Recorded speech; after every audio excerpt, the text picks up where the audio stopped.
গাড়ীখন মোৰ ককাৰ গাড়ী 1938ত মোৰ ককাই দৰঙত কিনিছিলে দৰং মানে এতিয়া তেজপুৰ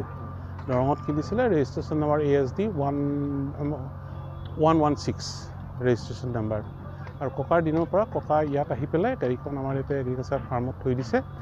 আৰু তাৰপিছত মোৰ দেউতাই মেইনটেইন কৰিছিলে এতিয়া এইখন মই মেইনটেনেঞ্চ কৰি ঘৰত ৰাখি আছোঁ আজি আমাৰ অসম সাহিত্য সভাই এই গাড়ীখন আমাৰ ইয়াৰ পৰা আনি ইয়াতে শ্ব' কৰিব বিচাৰিছে আপোনাৰ ককা কি আছিল আপোনাক জনাব মোৰ ককা 1914 চনত প্ৰথম মহাসমৰত গৈছিল তাৰ পৰা অহাৰ পিছত ককা সেটেলমেণ্ট অফিচাৰ হিচাপে অসমত কাম কৰিছিল তাৰপিছত ESC হৈ পেলাই দৰঙৰ পৰা